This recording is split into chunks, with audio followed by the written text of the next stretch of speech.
Welcome to Whatever Happened to Pizza at McDonald's, the investigative journalism program where I ask the question, Whatever happened to the pizza at McDonald's? I'm your host, Brian Thompson.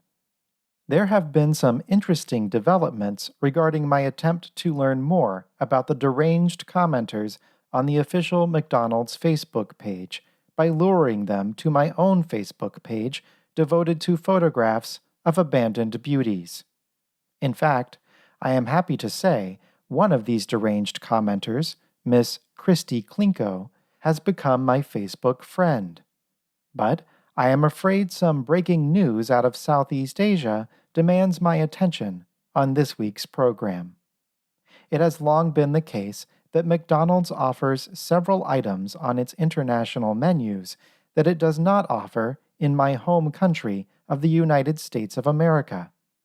In the nation of Russia, McDonald's served a sour soup called borscht. In the Philippines, McDonald's caters to the local palate by serving McSpaghetti with a disarmingly sweet marinara sauce. And in Ireland, they offer the Shamrock Shake, which is very similar to the Shamrock Shake served in other parts of the world, only it is made with actual weeds.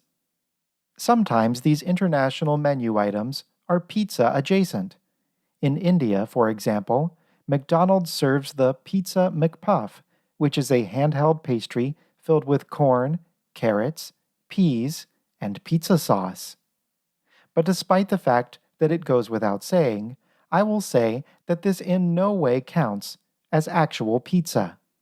If it did, then anything stuffed with pizza sauce would be considered pizza, including the jar of pizza sauce in my refrigerator and the piñata I had custom made for my neighbor's daughter's quinceañera.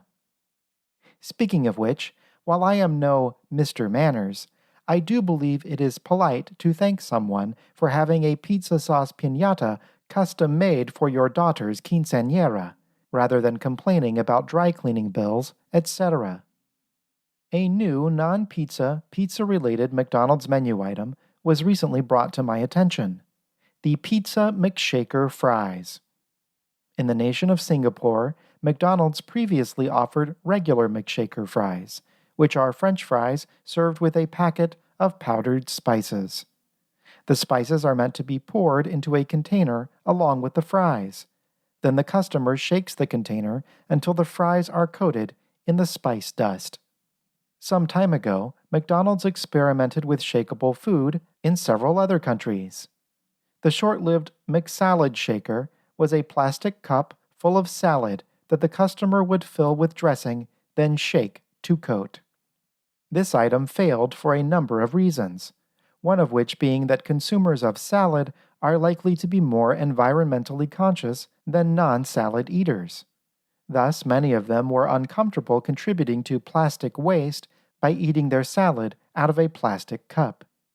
These days, McDonald's salads are served in a much greener fashion, by being poured directly into the customer's open mouth. But possibly even a larger factor in the McSalad Shaker's demise was the legal liability taken on by serving food intended to be shaken. If the customer did not follow the extensive stretching exercises illustrated on the side of the cup, they were likely to pull a muscle from over-vigorous salad shaking. And if they did not properly dry their clammy hands with the included towelette, they ran the risk of having the salad cup fly out of their grip and launch into the air. During one notable incident, an American tourist was shaking a McSalad shaker on a Paris street corner when they lost control of the cup. It flew directly into the windshield of a passing car, covering it in an opaque layer of Thousand Island dressing. Already traveling into a tunnel at a high rate of speed, the car swerved into a pillar. The resulting accident sadly resulted in the deaths of the passengers, which included an Egyptian film producer named Dodi Fayed and his longtime romantic partner, a British celebrity named Princess Diana. This tragic incident was immortalized in the Elton John song Crocodile Rock, 1997. Perhaps laws are different in Singapore, or perhaps the customers there simply maintain better control of the things they shake. Whatever the reason, the McShaker fries have been a great success. So much so that the new pizza-flavored variety has been added. Similar to the original McShaker fries, the Pizza McShaker fries are French fries that come with a packet of dust. Only this dust is pizza-flavored. From what I have been told by those who have tried them, the Pizza McShaker fries, while not pizza, are like original recipe McDonald's pizza in one way. They are pretty good for the price. To verify this information, I set about devising a plan to try them myself. One problem: it is my duty as an investigative journalist to fully investigate every McDonald's I encounter within or without the borders of the United States. But I have not had time to fully research the local laws in Singapore regarding non-employees being allowed behind the counter. I would not want to be halfway through performing my routine inspection of the kitchen floor in search of wayward pizza crumbs when I am arrested by the authorities and summarily caned. Thankfully, I discovered a way to recreate the Pizza McShaker fries experience without traveling further than a 3-block radius from my home. Not to brag, but my neighborhood contains a McDonald's that serves French fries. Though they do not come with a packet of pizza-flavored dust, they do constitute the vast majority of the ingredients of Pizza McShaker fries. And there is another restaurant in my neighborhood called 7-Eleven. While this restaurant mostly serves rolled tacos and flaccid, wrinkled brown tubes they refer to as hot dogs, they also serve a product called Gardetto's brand Pizzeria Snack Mix. This snack mix contains pretzels, miniature breadsticks, and other small, hard, bread-like items coated in a pizza-flavored dust I believe must be quite similar to the pizza-flavored dust of the Pizza McShaker fries. So earlier today, I donned my finest shorts, put on my hat with a cooling electric fan attached, and visited both of these restaurants to procure the necessary items. Upon returning home, I inspected the ingredients list of the Gardetto's brand Pizzeria Snack Mix and found the following: enriched flour, vegetable oil, salt, yeast, sugar, corn syrup, which is a kind of sugar, spice, garlic powder, yeast extract, baking soda, barley malt extract, tomato powder, natural flavor, onion powder, maltodextrin, parsley, autolyzed yeast extract, Romano cheese, paprika extract for added color, and dried buttermilk. Some of these ingredients are undoubtedly also used in pizza, and the others I am assuming are included so that the product can remain edible for the entirety of its 17-year shelf life. Unfortunately, however, Gardetto's brand Pizzeria Snack Mix is sold in bulky chunks of pretzel, miniature breadstick, and other small hard bread-like items. Unlike the pizza flavoring provided with the Pizza McShaker fries, it is not a dust. To remedy this situation, I decided to pour some of the snack mix into a zip-top bag, place said bag of snack mix upon my desktop, and beat the bag of snack mix with a hammer. Then I will dredge the French fries I purchased at McDonald's in the bag and see how they taste. Some of these steps I have already taken. Now I shall finish making my dust.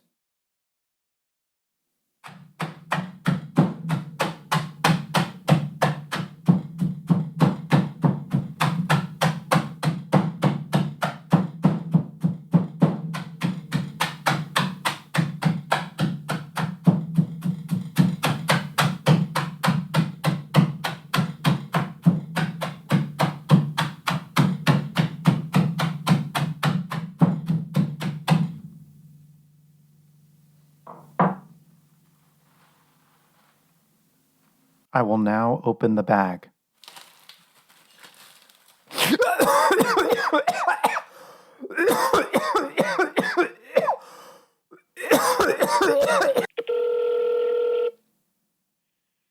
Thank you for calling General Mills Consumer Care. For more than 150 years, we've made food with passion, having fun, and staying true to our values along the way. Hi, this is Jessica from General Mills. How can I help you? Oh, hello. My name is Brian Thompson. I'm calling to report something that happened to me when consuming a bag of your Gardetto's brand pizzeria flavored snack mix.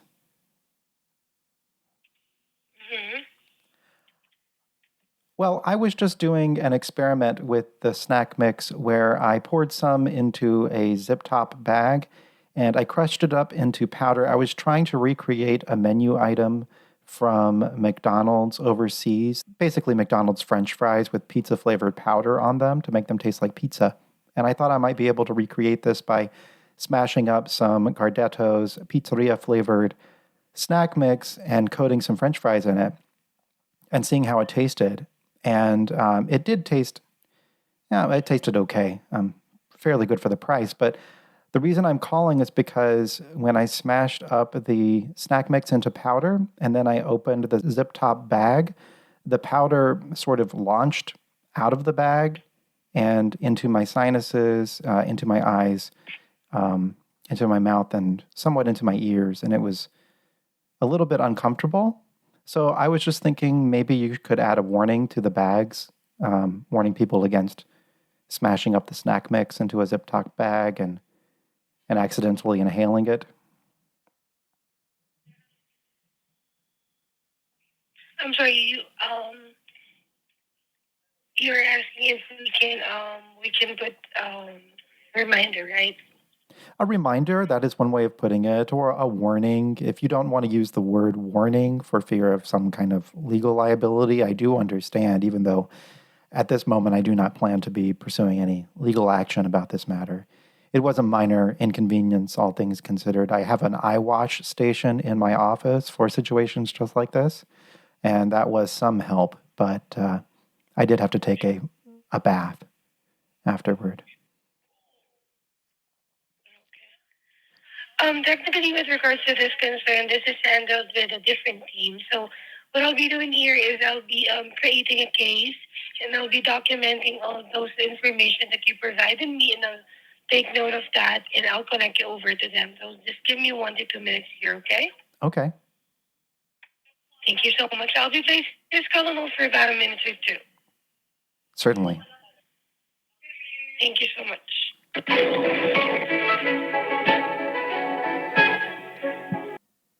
Hi, thank you so much for patiently waiting. Do you have a pen and paper with you so I can give you the case number? Pen and paper? One moment, please.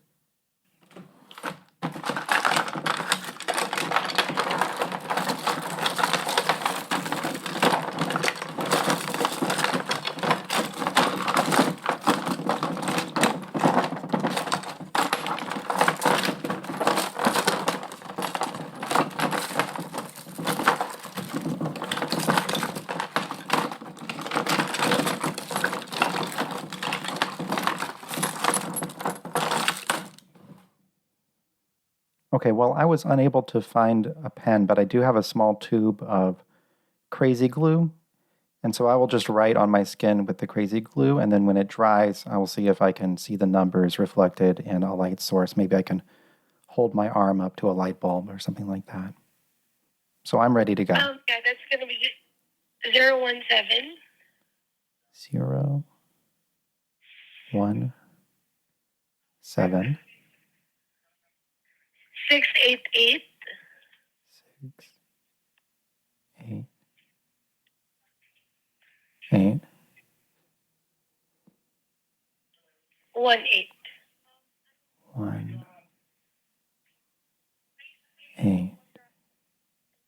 Okay, so I'll be connecting you over right now so you can talk to them immediately. Please stay on the line for me. Okay, certainly.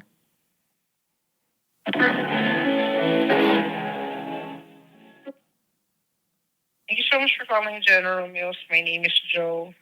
How may I assist you today?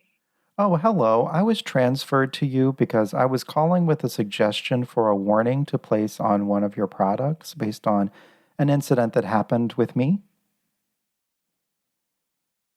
Sure, I'll be happy to assist you, sir. Did the previous representative provide you a case number?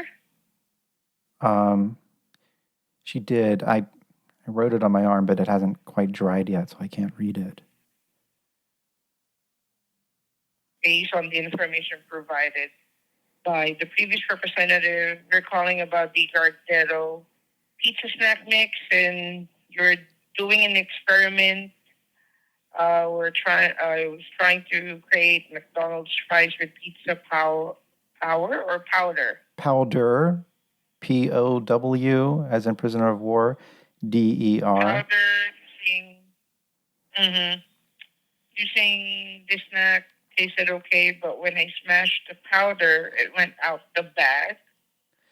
Yes. Into your eyes. Yes, my eyes, correct. And my nostrils, and also somewhat into my ears, and also my mouth, down my throat.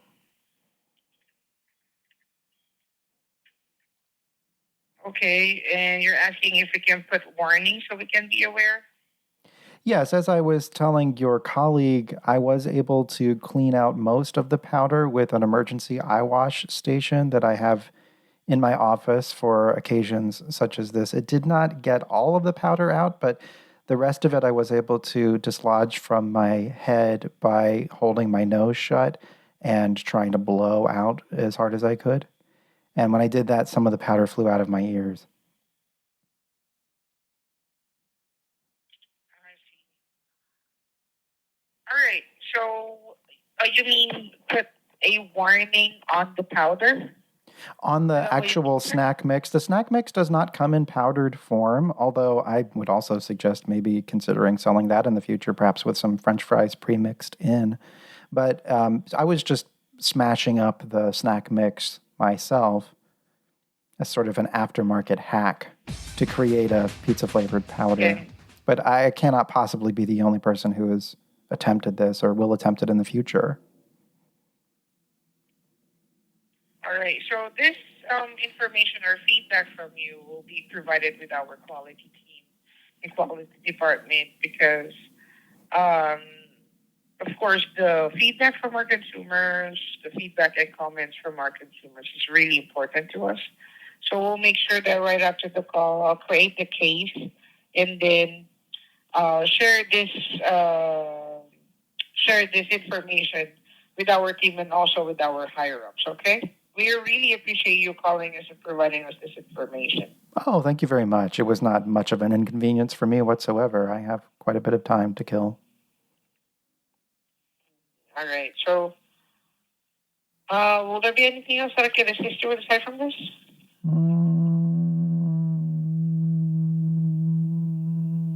I do not think so. All right. So, thanks so much for calling General Mills. You have a good day. Thank you. You too. And now, a word from our sponsor. You are most likely constructing all of your meals out of ingredients shipped directly to your door from HelloFresh. But do you remember a company called Blue Apron? Blue Apron also sent customers boxes of food, and the fact is, they still do. You may not hear about Blue Apron very much anymore, but that has nothing to do with the quality of their service. No one has reported opening their Blue Apron box and discovering a bundle of used razor blades, for example. And any food poisoning Blue Apron customers have suffered has never been proven to be caused by Blue Apron, rather than by said customers not washing their hands enough after going to the bathroom. No, the reason you have stopped hearing about Blue Apron is simply because they have spent nearly all of their venture capital money and are awaiting new techno-libertarian angel investors looking to disrupt the dinner industry. Blue Apron. They cannot afford advertising, but they assure you their website still works. Do you know what happened to pizza at McDonald's? Do you remember it? Please send all correspondence to pizza@mcdonalds@gmail.com. Follow me on Twitter and Instagram at pizza@McDee's, and purchase my best-selling book, How to Be an Investigative Journalist, at howtobeaninvestigativejournalist.com. To support the show, please visit my Patreon at patreon.com/pizza@McDee's for exclusive podcasts and other benefits. Thank you to my invaluable Patreon producers, Isabella Zeliskowski, Joe Kajik, Kimberly King, Kyle Turok, Pam Gabriel, Will, Andrew Duffy, Billy Jean, Brad Allen Thompson, Felix Dooley, Jay Poop, Calvin Thomas, Kat Resney, Laurel Paul, Mel, Opus Mareshi, Ridian Mistelli, Ryan Guggenmoss, Sage W., Andrew Ahmed Johnson Rubin, Mitchell Kordick, Chief Keefe, Jacob Ford, Chief Keefe, Jacob Ford, and Marshall Deere.